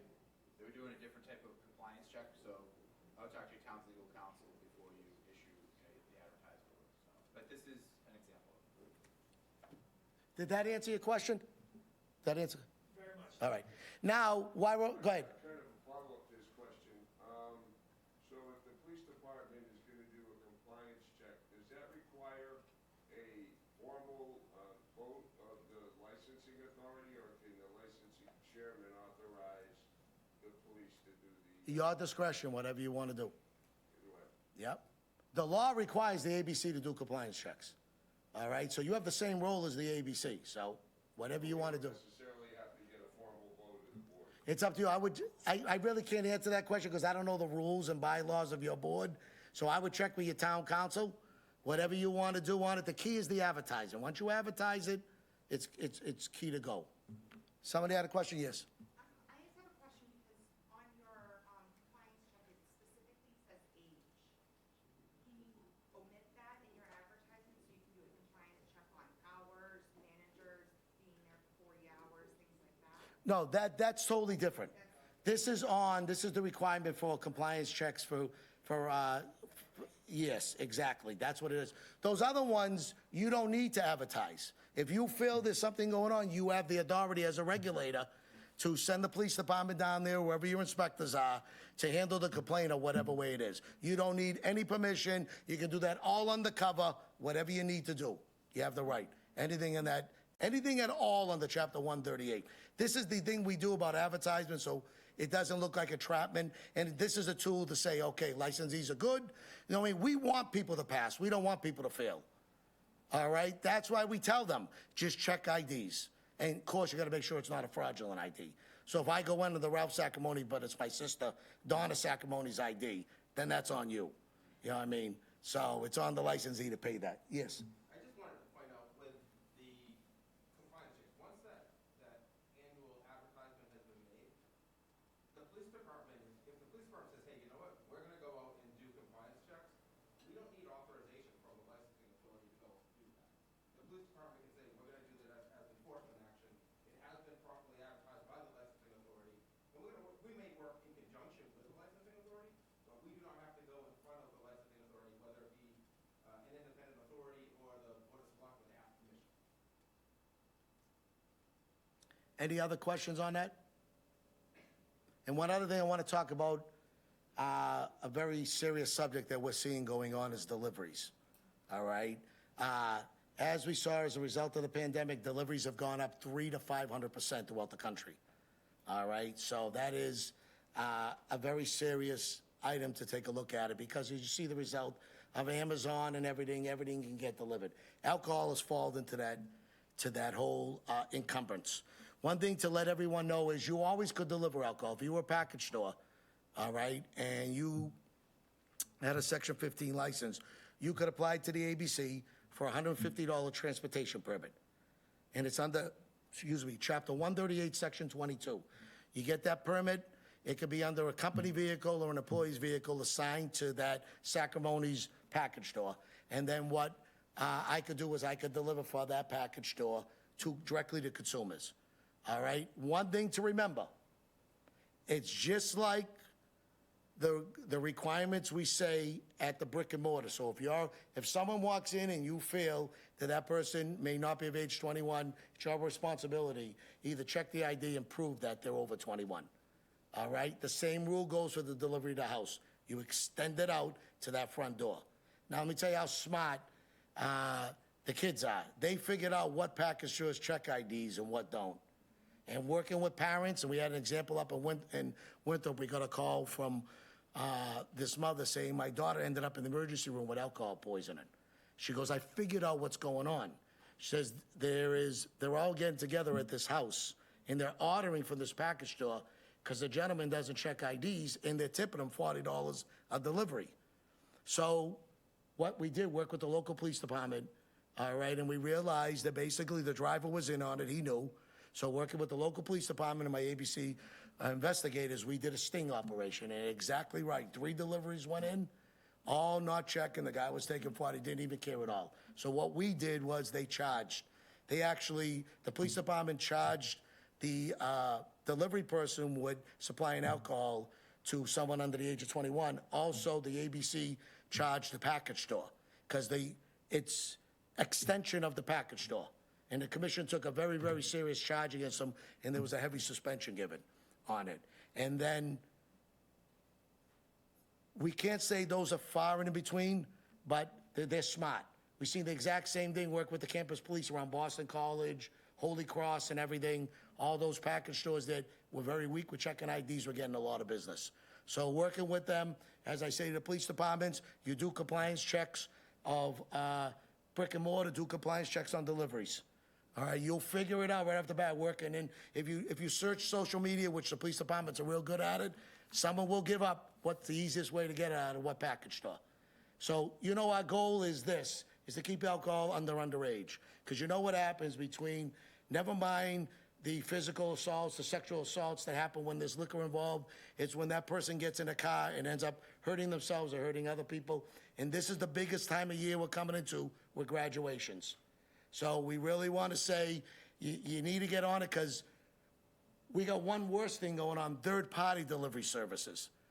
All right, we have all these third-party delivery services that are legally licensed to deliver.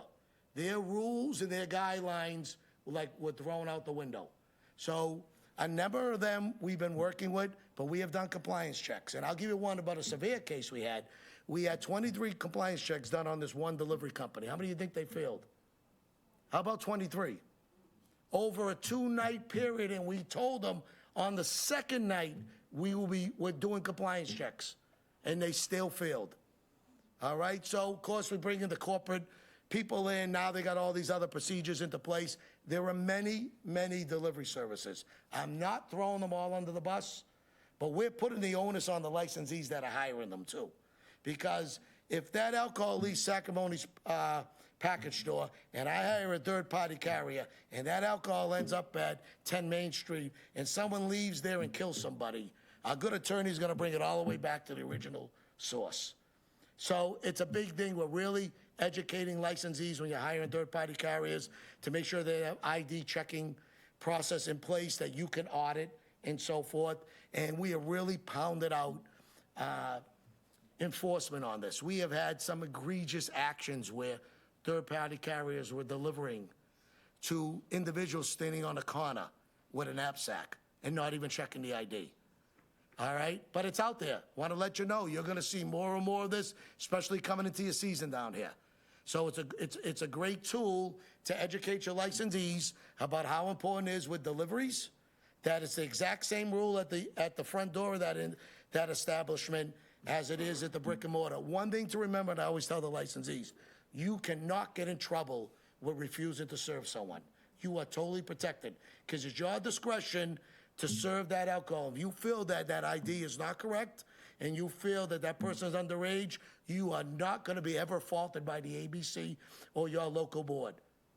All right? So we're really putting it there and getting out to all the municipalities as we are, letting all the police departments know that this is going on out there, that we need to stay on top of it. And that's one of the biggest concerns, yes. Yeah, thanks, Ralphie. So with this one,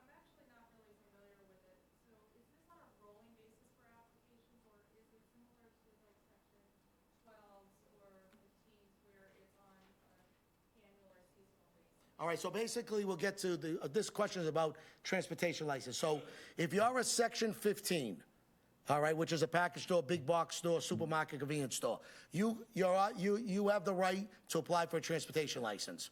You apply directly with the ABC. It's granted on January 1st. It expires on December 31st on the calendar year. You have to renew with us. So if a police department sees a van going and that van getting out, and they have the right to ask to see that transportation permit, they will produce the permit in the invoice so you know it's legal. If they have no permit and they're delivering for a package store, that police department has all the right to confiscate that product, charge them, and we can work out that following day with you, whatever charges you need. You have the right to confiscate or anything. Now, put aside the governor's emergency order. That's separate from this. So on an off-premises, you're allowed to deliver directly to consumers. All right, either using your own vehicles or a third-party carrier. The problem we have thrown into the mix right now is the extension of the governor's order for outdoor seating and also alcohol to go with a meal. All right? Normally, if you're an on-premise licensee, any Section 12, hotel, restaurant, tavern, or whatever, you only can sell alcohol for on-premise consumption. Due to the pandemic and the atrociousness that the businesses suffered, the legislators gave them a chance to sell alcohol with a meal to go. All right, now, if you're a Section 12 and you're selling alcohol under this emergency order, you do not need a transportation permit because the business is so small, we didn't want to indude on them, but they have to have if they're delivering, they have to have the receipt in it showing that there was a meal purchase with the food, and there's alcohol limits. So if you buy a meal, you can get up to 194 ounces of malt beverages, you can get up to a liter and a half of wine or cider, and you can get up to 64 ounces of mixed drinks in a sealed container. All right, all that can go with each meal. So if the police feel that there's something going on and you check that vehicle, you can, first of all, see who they're working for. If there is an invoice there with the meal showing what they purchased, it's totally legal. And they can, if it's their own drivers, they do not need a permit. That is, the exemption has been granted under the emergency order. And this is only good to April 1st of 2024. I do not believe it's going to be extended after that. I think this is the ride off into the sunset because most cities and towns have straightened out and allowed people to move outside and all of that. Second of all is if you are using a third-party carrier, the restaurant on the emergency order, they must be licensed. So if they're using Uber, DoorDash, GoPuff, they are all licensed. If the police department wants to know if they find somebody that's delivering alcohol for these restaurants or for a package store, you can reach out to us. We can give you a list of all of what we call them express transportation companies that are delivering. If they have the license, they have the right to deliver for them. Did that answer your question? Actually, my second follow-up was how to get access to, without going to each individual company, do you have a list? We can give you a list. Just shoot us an email. We'll give you a list of all the express transportations. Not a problem. Express transportation for a number of years was a very small part of the business in Massachusetts. What the express transportation license basically was like Roadway and Eagle, all these big trucking companies picking up Jack Daniels in Kentucky and bringing it up to a Massachusetts wholesaler. So once you cross over state lines, make a delivery, you need to have an express transportation permit. Then back in 2005, the legislators passed direct wine shipment, which means if you got a license on the 15F, a winery in the United States, you could ship wine directly to consumers. But the only one that could deliver it would be an express transportation company. That's how UPS and FedEx and Airborne got into the business. Then in 2015, they changed the direct shipping law before it used to be only 9 cases could be delivered to a household, and it was very tough for businesses to figure out with the 9 cases there before they got there, so they would automatically end up with a violation. They changed it to individuals. So now in 2015, all of a sudden, all these express transportation started coming out of everywhere to deliver to consumers. Then in 2019, with the pandemic hitting, all of these companies came out of the woodwork. So we jumped from like 160 companies to like 211.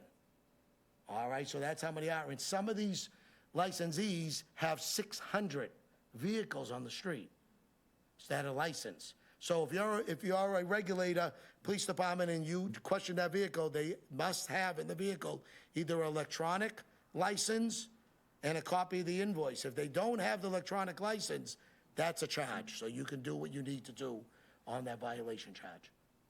Yes? Can the local licensing authority, as part of its rules and regulations, adopt a regulation prohibiting third-party carriers? No. You can't do it. It's a state license. You can't regulate on the state. You only can regulate on your license. This is state, Section 22 is outside of the local board's jurisdiction. Any questions? Yes? Is there, the state-issued transportation licenses? Yes. We can get you. If you want to just shoot us an email, we can shoot it right out to you. Any other questions on that? Last subject I want to talk about is one-day licenses. As you know, they get more popular this time of year with all the festivals and everything.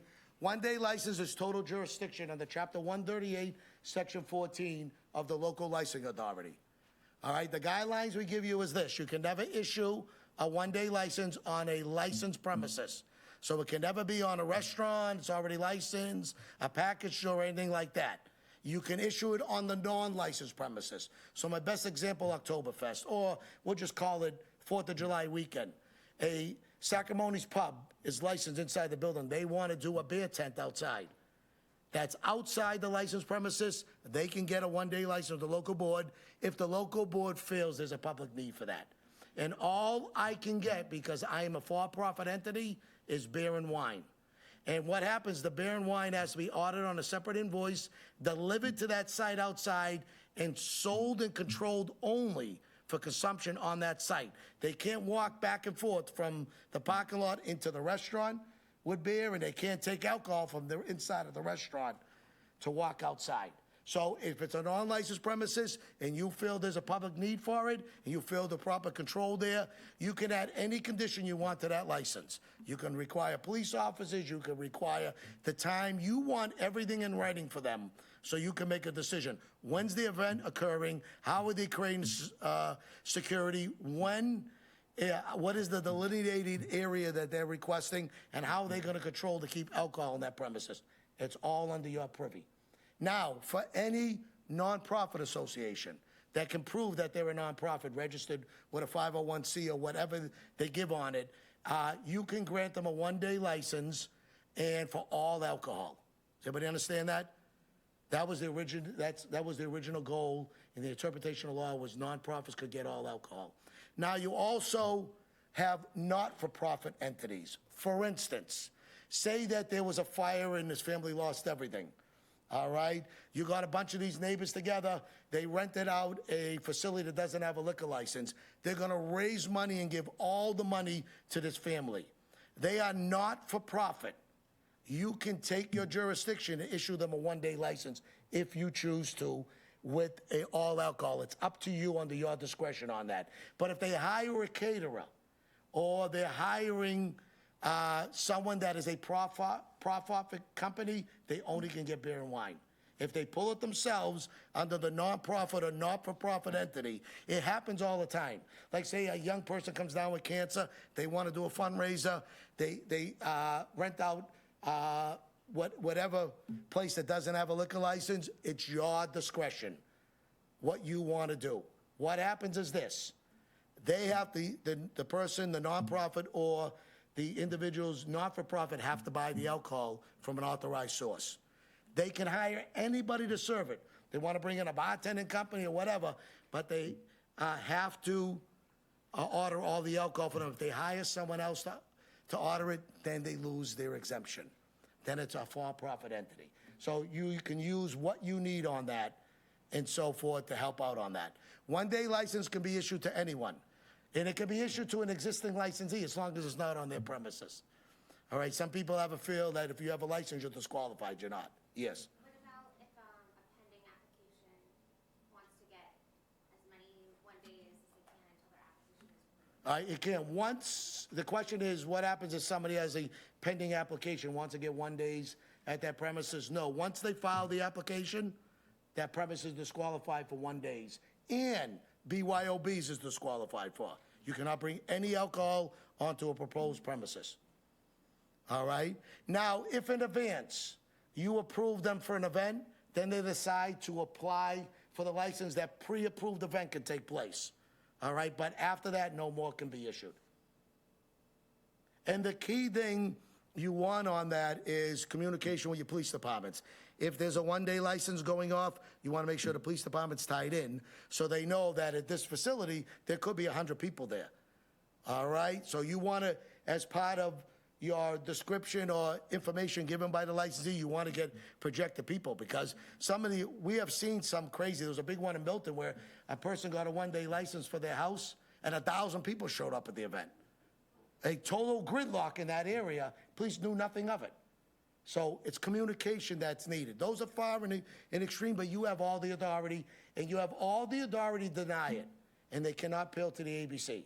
If they want to appeal, they can go to Superior Court on an appeal. Yes? Can you talk a little bit about the BYOB? Sure. BYOB is bring your own alcohol. It's allowed in every community. It doesn't matter who you are unless your community has prohibited it. So for instance, we're gonna go to Barnstable. Barnstable, I don't know if you have a prohibition against it or not, just say you don't. All right? I own a restaurant, I don't have an alcohol license. And he's gonna say, I wanna allow my guests to bring in their own alcohol.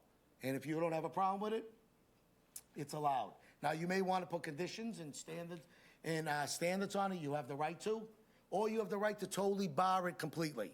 But with no action being taken, someone has the right. If it's not been prohibited at your town or in the bylaws of the town, you have the right to allow for BYOB. I'll give you the best city that does this is Winthrop. All right?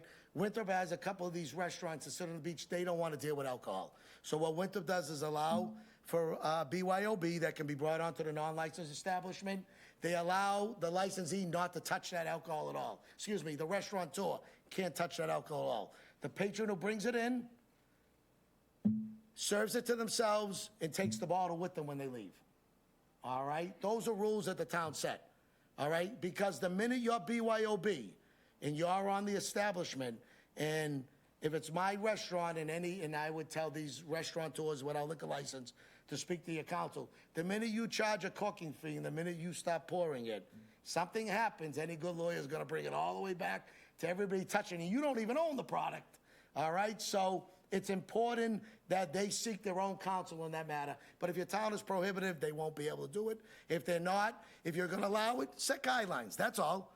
Set guidelines when it can be, because you wanna make sure if a restaurant is open to 2 a.m. in the morning, just say a restaurant's open, I don't know if you have late night dining, you don't want alcohol to be going off at that time, even though it's on a non-licensed premise. You may say it's restricted to the hours of the town, whatever you feel you can do on it. Yes? If the BYOB person oversees themselves in the restaurant, does the restaurant have liability? If it's, is it licensed?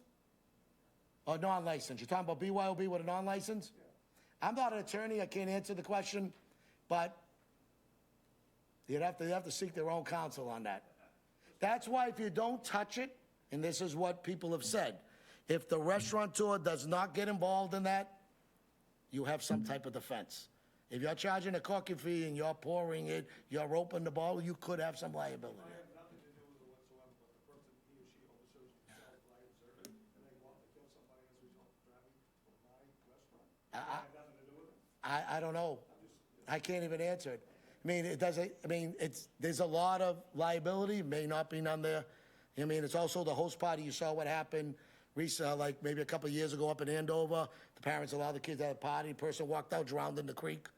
Those parents were charged because they had allowed underage kids to be drinking at their house, and something happened out of it. The parents didn't buy the alcohol, but they allowed the action to take place. So I can't answer that question. They would have to get their own counsel. That's why it's important on BYOB that if you do allow it, who's ever gonna have that alcohol consumed on the premises, they get legal advice from their own counsel, not from anybody with the town or the city or whatever. Yes? Yeah, in the matter of one-day licenses, we've seen one-day licenses that we are going to approve that have already occurred. How would that happen? Oh, just a timing, we'll just chalk it up to a timing difference. right? It shouldn't be taking place. Because if the police get a call and they're gonna go there, what are they gonna say? Can I see your one-day license? Oh, I applied for it, but you weren't granted because maybe you weren't gonna allow it. All right, so, I mean, the police have the right to shut that. I mean, very few people have the right to shut anything down when it comes to public safety. There's very few limited. The chief of police has the right to, the fire department, the building department, that's it. The local board don't have the right to shut it down. You have to go through due process. All right, if it's a non-licensee, all right, that's doing a one day, you got a bigger headache. Because if they don't have the permission to do it, then it's like, okay, sale or service of alcohol under Section 2. All right, it's a criminal procedure. So it's important that the event should be approved. I mean, I really can't stress how liability people have. If there's a pending application and then they go and do it without permission, it's all on them. Because your board didn't approve it. It wouldn't be on the board. But after you approve it, what happens there could be a result on the board. That's why, well, we say, get all the information you can, follow up on it and see if there's a public need. And the problem is some of these are one-day events. You'll never see these people again. So some of them, 99% do a good job. Maybe that 1% that runs one event every year and it's crazy. You think about that for the following year when they come in front of you, saying last year you did not do what you say, we're not approving it this year. Here's all the police reports saying all the instances you didn't clean up, there was beer cans or there was receptacles everywhere. You have the right under that to make your decision. Yes? On the BYOB, so if a town doesn't have anything in their bylaws whatsoever, can, like, if someone wants to do a BYOB, do they have to fill anything out? Can they just do it? They could do it, right? But most people are honest. They're going to come to you and say, we're going to have this event at this place. We're going to bring our own alcohol. If you have no jurisdiction, they did put you on notice. You know what I mean? You would want to get whatever you can in writing. But the best things for town is establish policy and procedure and regulations. It's very simple. Excuse me. You have a public meeting. You put your suggestions out there, you have a recipient of pros and cons against it, then you decide what you want to do. If you want to allow it, if you don't want to allow, we're going to allow it with these conditions. There you go. They're set there and everybody has to follow. You have to come in and fill out an application if you're going to allow people come in. Just so the people know, the police department knows that you're not serving alcohol at this restaurant. People are bringing their own in. It only creates a lot of headache because what's going to happen is the people with alcohol licenses are going to complain. It's, oh, they're selling alcohol there. All right, but if you have the procedure in place, there you go to be able to eliminate a lot of headaches for the police department. And it levels the playing field. All right, if it's not allowed, it's not allowed. If it's allowed, everybody understands up front, and there you go on it. Yes? Is there a restriction on the one-day licenses for each individual? Yeah, there's one-day licenses. This brings up a good point. We had a lot of abuse over the last few years of one-day licenses. People cannot run a business off a one-day license. An entity or the individual related to that same entity. So if it's Sacramone's Brewery, I'm only allowed to get 31-day licenses in a year. I can't turn it over, and Jean's my wife, and Jean comes in and applies and gets the next 30, and all the money's coming back to Sacramone Brewery. And then Ryan, my brother, comes in, or my general manager comes in and applies for another 30, so we got 90 to get around the system. That's not what it is. All right, if it's 30 days related to that individual or that entity and anybody tied into it, if all that money is going to Sacramone Brewery, because I'm just running a beer garden all summer in downtown Barnstable, that is not fair. All right, that's not the intent of the law. The intent was to run 30 days. It was really for fundraisers for nonprofits, and it extended to for-profit for caterers and so forth. And the last thing is everybody knows we do have a caterer's license. Everybody know that? They're the only mobile alcohol license in the state. All right, it's a 12C, Chapter 138, Section 12C. If you ever want to know a list of them, you can give us a call. We'll give you a list of all the caterers. And what they do is they have no jurisdiction of the local board, other than two things. If they're going to conduct a catering event in your city or your town, they have to alert the police department 48 hours in advance and the local board that they're conducting this event at this address. Here's the management. Here's the manager that's going to be on site, a copy of their liquor license or their caterer's license, so the local board knows what's going on. Can you stop the event? No, you cannot. That's a state license.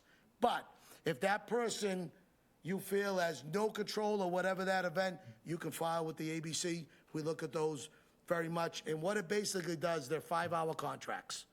All right, so basically a 5-hour, they only can be used for private events. If they're selling to the public, your jurisdiction comes in. They have to come to you for a 1-day license. Does everybody understand that? So if it's open to the public, 1-day license is required.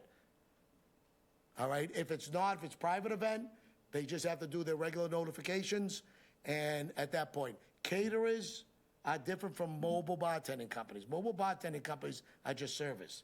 They don't bring any of the alcohol, they don't do anything, all right?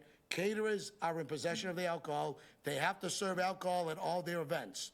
Alcohol is secondary to the catering. So if they have, excuse me, I meant to say that backwards. They have to serve food at all their events. Alcohol is secondary. Everybody understand? They can't come out and just sell alcohol. We have denied, commissioners denied a lot of applications for people who are bartending services. Oh, we may serve food. Nope, you're gone. It's not acceptable. So you have to serve food, and alcohol is the secondary function. Any questions? Now, we will be here, all three of us here, to answer any questions after and so forth, but we do appreciate everybody's time. We ran a little later than I thought, about 20 minutes late, but I do appreciate everybody attending. Hopefully it was worthwhile. And you know, we're always available, Ryan and I. You can't call the commissioner, all right? All right, the phone line's shut off. You can't talk directly to the commissioner, but everybody else should know we're available. We have a great investigation enforcement team out there, and we have a great educational team that will come out.